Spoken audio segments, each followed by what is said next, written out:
सहवास, संभोग या कहें वो रातें जो मैंने अनजान मर्दों के साथ बिताईं। और मैं आपको वो सच बताने जा रही हूँ जिसने मेरी ज़िंदगी को हमेशा के लिए बदल दिया। मेरे पति विक्रम और मैं एक छोटे से किराए के मकान में रहते थे। हमारी ज़िंदगी साधारण थी, मगर हमारे लिए सब कुछ थी। हमारा बेटा कविन सिर्फ 3 साल का था जब हमें पता चला कि उसका दिल कमज़ोर है। डॉक्टर ने कहा ऑपरेशन ज़रूरी है और लाखों का खर्च आएगा। विक्रम एक दुकान में क्लर्क था। उसकी कमाई से तो दवाइयाँ भी मुश्किल से आती थीं। हर दिन मैं कविन की सांसें गिनती और विक्रम चुपचाप सिगरेट पीता रहता। मैं डरती थी, बहुत डरती थी कि मेरा बच्चा मुझसे छिन जाएगा, लेकिन मैंने ठान लिया था कविन को हर हाल में बचाना है। एक दिन मेरी पुरानी सहेली रेणु से मुलाकात हुई। उसने कहा प्रियंका मेरे साथ बार में काम कर, वेट्रेस की जॉब है, टिप्स अच्छे मिलते हैं। मैं हिचकिचाई पर आखिरकार मान गई। विक्रम से कहा कि रेस्टोरेंट में रात की शिफ्ट करूंगी। उसने भी सिर हिलाकर हाँ कर दी। पर बार की दुनिया वैसी नहीं थी जैसी मैंने सोची थी। चमचमाती लाइटें, शराब की गंध और मर्दों की भरी निगाहें। मैं ट्रे लेकर मुस्कुराती रहती, लेकिन अंदर से कांपती थी। फिर एक रात बार मालिक ने बुलाया और कहा अगर खास सर्विस दोगी तो तुम्हें 10 गुना पैसे मिलेंगे।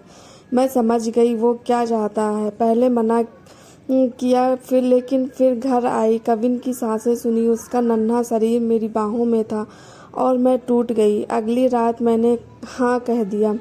पहली बार एक अनजान मर्द, एक बंद कमरा और मेरी आंखों में सिर्फ मेरे बेटे की तस्वीर। मुझे घिन आई, लेकिन जेब में मोटी रकम थी। फिर 1 बार, 2 बार और ये सिलसिला चलता गया।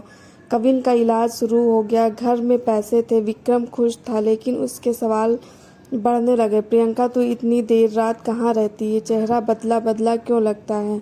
मैं मुस्कुरा देती, लेकिन मेरा डर हर दिन बढ़ता गया। फिर वो रात आई। विक्रम एक शादी की पार्टी में उसी बार में आया और मुझे एक प्राइवेट रूम में देख लिया। उसकी आंखों में गुस्सा, दर्द और टूटता भरोसा था। वो चिल्लाया मैं दिन रात मेहनत करता हूँ और तू ये सब? मैं रोते हुए बोली मैंने ये सब सिर्फ कविन के लिए किया है। हाँ, मैंने वो सब किया, पर हर बार मेरे मन में सिर्फ हमारा बेटा था। उसने मेरी आंखों में देखा और बोला कविन को बचा लिया, लेकिन हमें मार डाला। मैं कभी सोच भी नहीं सकता था कि तू ये रास्ता चुनेगी।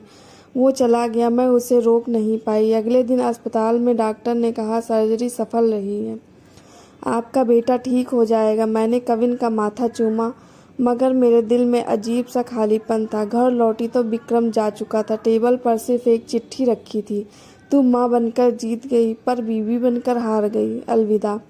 आज मैं कविन के साथ हूँ। उसकी मुस्कान मेरी सांसों का सहारा है, लेकिन हर रात मैं खुद से सवाल करती हूँ क्या मैंने सही किया? क्या एक माँ की मजबूरी इतनी बड़ी हो सकती है कि वो एक पूरा रिश्ता ख़त्म कर दे? अगर मेरी कहानी ने आपके दिल को छुआ हो तो इसे लाइक करें और शेयर करें, ज़रूर करें। शायद किसी और माँ को भी उसकी चुप्पी का जवाब मिल जाए।